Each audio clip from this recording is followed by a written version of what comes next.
और कर रहा है। कोई समझ जाता है और कोई समझते हुए भी नासमझ बना रहता है। इसलिए भगवान को प्राप्त करना है तो क्या चाहिए? पानी चाहिए। लेकिन पानी किस चीज का? अपने भाव का, प्रेम का, अश्रु का पानी चाहिए।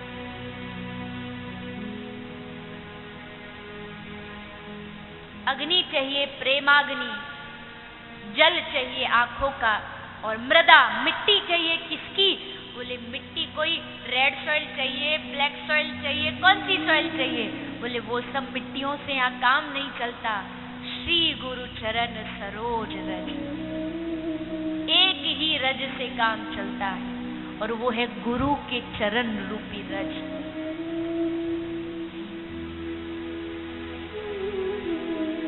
एक शीशा होता है ना, दर्पण, उसमें कहीं दाग लग गया हो तो उसको पानी से साफ नहीं किया जाता है, उसको माटी से साफ किया जाता है। मिट्टी से जो कांच होता है वो निखर आता है। वैसे हमारा मन क्या है? मन है दर्पण। तोरा मन दर्पण कहलाए। मन दर्पण है, इसमें दाग लग गया। अब इस दाग को साफ करना, स्वच्छ करना तो कौन सी मिट्टी चाहिए? बोले सतगुरु के चरण की माटी लेकर के अपने मन को साफ करो।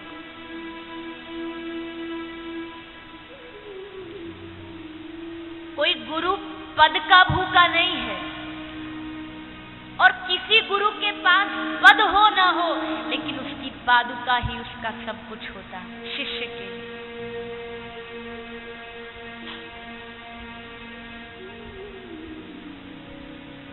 मैं आप सबसे प्रार्थना करूं,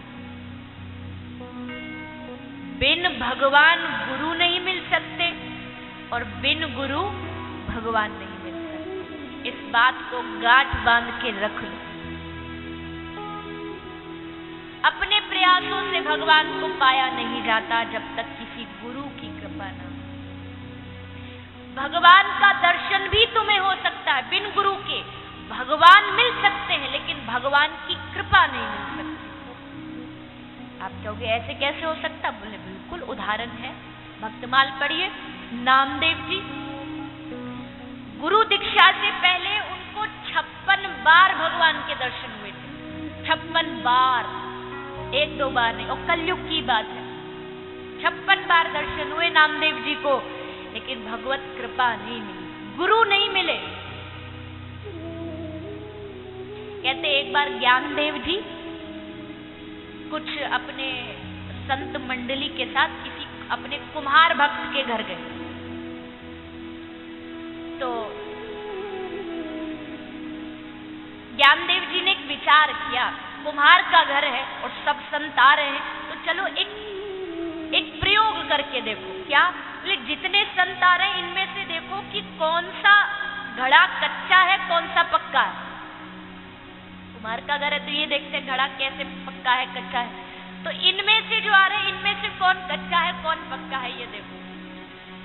तो जो कुम्हार की, जिससे वो माटी से बर्तन बनाता है, क्या बोलते हैं उसको? क्या बोलते हैं? चाक। चाक जिसको बोलते हैं, जिसपे वो बर्तन बनाता है। तो जितने भी संत आते हैं उस चाक को सब संतों के सर पर रख दिया जाता है और सब संत हंसते हंसते भीतर आ जाते। किसी ने कोई क्रोध नहीं किया। लेकिन जब नामदेव जी आए, जब उनके माथे पर ये रखा गया तो ये बस गुस्सा हो, क्रोधित हो। बोले हम संत और हमारा स्वागत करना चाहिए और तुम कैसी बेइज्जती कर रहे हो। सब हंस पड़े। बोले ये घड़ा अभी कच्चा है, ये घड़ा अभी कच्चा है। नामदेव जी को तो बड़ी बेइज्जती लगी। ठाकुर जी के पास संध्या को जाके खूब रोए। बोले भगवान ये क्या मतलब, कैसे हम कच्चे घड़े? ठाकुर जी ने कहा तू अभी कच्चा है क्योंकि तुझे अभी गुरु नहीं मिले। तो मैं प्रभु क्या करूं, कैसे गुरु मिलेंगे? बोले जा सुबह मंदिर में जाके बैठ जाना। जो सबसे पहले व्यक्ति का सुबह सुबह दर्शन हो, बिन सोचे बिन समझे उसको अपना गुरु बना ले। नामदेव जी जाके बैठ गए। कोई आए कोई आए कोई आए। एक व्यक्ति आया, फटे कपड़े, फटे वस्त्र, बाल बाहर फैले हुए, अजीब मानो कोई पागल जैसा व्यक्ति अंदर घुसा। नामदेव जी घबरा गए, इसको गुरु बनाओ। और हद तो तब हो गई जब वो गुरु आकर के लेट करके अपने दोनों पांव शिवलिंग के ऊपर रख दिए। शिवलिंग के ऊपर दोनों पांव रख के बैठे। अब नामदेव जी से रहा नहीं गया, बोले गुरु तो बाद में बनाएंगे, पहले इनको अच्छे से समझा दे। बोले ये सब क्या है, आप ये क्या कर रहे हो? भगवान के शिवालय पर आप चरण रख रहे हो। उन्होंने मुस्कुराते हुए कहा, अच्छा भैया, जहां शिवलिंग नहीं हो मेरे पांव वहां रख दे। नामदेव जी ने चरण हटा करके जैसे दूसरी तरफ मोड़े और जहां पांव रखा तुरंत वहां शिवलिंग प्रकट हो गई। फिर जहां घुमाया वहां शिवलिंग प्रकट होती गई, पूरा मंदिर शिवलिंग से भर गया। तब समझ में आया ये वास्तविक गुरु है और चरणों में लेट गए। गुरु कोई वस्त्रों की पहचान से नहीं किया जा सकता, गुरु बड़े बड़े आश्रमों से देख करके नहीं किया जा सकता, बड़े पदों से नहीं किया जा सकता। गुरु और शिष्य का नाता तो एक अद्भुत नाता है।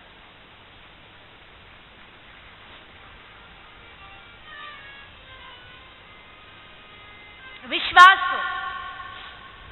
हमारे देश में एक बड़े ही अद्भुत गुरु शिष्य हुए, एक निजामुद्दीन औलिया और उनके शिष्य अमीर खुसरो। इनके उदाहरण गुरु शिष्य के रूप में खूब दिए जाते हैं। एक बार निजाम ने अमीर को कहा कि बेटा, तू एक नियम बना कि तुझे दरगाह पर जाके रोज अगरबत्ती लगानी है। अमीर रोज जाता था, दरगाह पर अगरबत्ती लगाता था और उसकी खुशबू उसके पीर तक, गुरु तक पहुंचती थी। एक दिन जाना भूल गया। अब जाना भूला तो अब घबराया, अब क्या करूं? रोता रोता गुरु की शरण में आया, आके बोला, महाराज मुझसे बड़ी भारी गलती हो गई, मैं आज भूल गया। कहा कि नहीं बेटा, तू जा, दरगाह पर जाके एक बार देख। अमीर गया, देखा वहां महक आ रही है, वहां खुशबू आ रही है। वो दौड़ के आया, निजाम के चरणों में गिर के पूछा, महाराज ये सब क्या है, खुशबू कैसे आ रही थी? मैंने तो अगरबत्ती भी नहीं लगाई। तो गुरु ने मुस्कुराते हुए कहा, बेटा ये तेरे भरोसे की खुशबू है, ये तेरे विश्वास की महक है, जो कभी खत्म नहीं होती, जो किसी साधारण अगरबत्तियों से नहीं, जो तेरे विश्वास की खुशबू है वो हमेशा आज भी आ रही है। इसलिए गुरु किसी वेश से नहीं, गुरु तो वृत्ति से पहचाना जाता। और ये भी ध्यान रखना, कोई मंत्र कभी नहीं तारता, गुरु के प्रति विश्वास ही हमें तारता। विश्वास हो गुरु पर, पूर्ण भरोसा, सोच समझ के बनाओ गुरु। पैर पकड़ने में भले देर लग जाए, पर पैर पकड़ लो तो उसके बाद फिर छोड़ना नहीं, क्योंकि आजकल के शिष्य पैर भी जल्दी पकड़ते और पैर खींचते भी बड़ी जल्दी। ऐसे शिष्यों से गुरु को थोड़ा सावधान भी रहना चाहिए, कब धोखा दे जाए नहीं पता।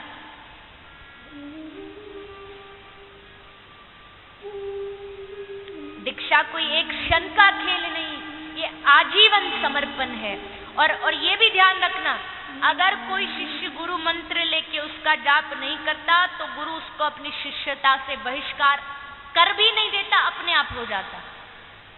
आप किसी बैंक में खाता खोलो और जो उसकी न्यूनतम राशि है, अगर वो बैंक में जमा नहीं होगी आपके अकाउंट में, तो आपका अकाउंट स्वतः ही बंद हो जाएगा। बंद नहीं करना पड़ेगा, स्वतः, वो नियम है। तो अगर आपने गुरु मंत्र लेके गुरु मंत्र जाप नहीं किया जितना आवश्यक है, तो शिष्यता से हम अपने आप बहिष्कार हो जाते हैं। फिर गुरु शिष्य का कोई संबंध नहीं, कोई संबंध नहीं।